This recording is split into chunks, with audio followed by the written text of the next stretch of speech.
ನೀರಲ್ಲಿ ಸ್ವಿಮ್ ಮಾಡೋದು ನೋಡಿದ್ದೀರಾ? ಅರೆ ಏರಲ್ಲಿ ಸ್ವಿಮ್ ಮಾಡೋದು ನೋಡಿದ್ದೀರಾ? ಅದು ಹಿಂಗೇನಿಗೆ ಸ್ವಿಮ್ ಮಾಡ್ತಾ ಇರೋದು ಅಂತ ನೋಡ್ತಾ ಇದ್ದೀರಾ? ಬನ್ನಿ ನೋಡೋಣ. Hello guys, welcome back to my channel. ಎಲ್ಲರಿಗೂ ನಮಸ್ಕಾರ.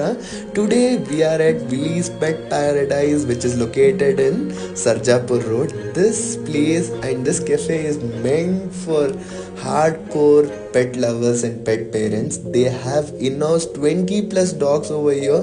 Each and every dogs are very friendly, very kind with us. They need just 1 minute of time to care them and play with them and need some attention for them.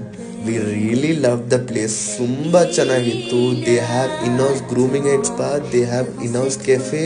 They have in-house pool for dogs. Then what else dog needs? ಅದೇ ಅಲ್ಲ, ಅದೇ ಬೇಕಾಗಿರೋದು. Really loved it. Foods ಅಂತೂ okay, one time try ಮಾಡ್ಬೋದು. ಈ ಪ್ಲೇಸಿಗೆ ಓಕೆನೆ. ಈ ನಾಯಿನ ಅಂತೂ ನನಗೆ ಮುಟ್ಟಬೇಕು ಅಂತ ಸಖತ್ ಆಸೆ ಇತ್ತು, ಆದರೂ ಸಖತ್ ಭಯ ಆಯಿತು. ಆದರೂ ಫೈನಲಿ ಹೆಂಗೆಲ್ಲ ಮಾಡಿ ಮುಟ್ಟಿದೆ. ಅದು ತುಂಬ ಸ್ವೀಟ್ ಇತ್ತು. ಅಟ್ ಲಾಸ್ಟ್ ನನ್ನ ಬೇಬಿನ ಪೂಲಿಗೆ ಹಾಕಿದ್ದೆ. ಅವಳಂತೂ ಲೈಫಲ್ಲಿ ಯಾವತ್ತೂ ಸ್ವಿಮ್ ಮಾಡಿದ್ದಿಲ್ಲ. ಅವಳು ಫಸ್ಟ್ ಟೈಮ್ ಸ್ವಿಮ್ ಮಾಡಿದ್ಲು. ಒಟ್ರಾಸಿ ನನ್ನ ಮನೆಗೆ ಬಿಟ್ಬಿಟ್ರಪ್ಪ, ಹೋಗೋಣ ಅಂತ ಹೇಳ್ತಾಯಿದ್ರು. ಇಲ್ಲಿ ಡೆಡಿಕೇಟೆಡ್ ಸ್ಟಾಫ್ ಇದ್ದಾರೆ, ಡಾಗ್ಸಿಗೆ ಹೆಲ್ಪ್ ಮಾಡ್ತಾರೆ ಸ್ವಿಮ್ ಮಾಡೋಕ್ಕೆ. ಮತ್ತು ಅಟ್ ಲಾಸ್ಟ್ ಅವರೇ ಡ್ರೈ ಮಾಡಿ ನೀಟಾಗಿ ಕೊಡ್ತಾರೆ. This is a must and should. Really you have to try it. Thank you so much guys.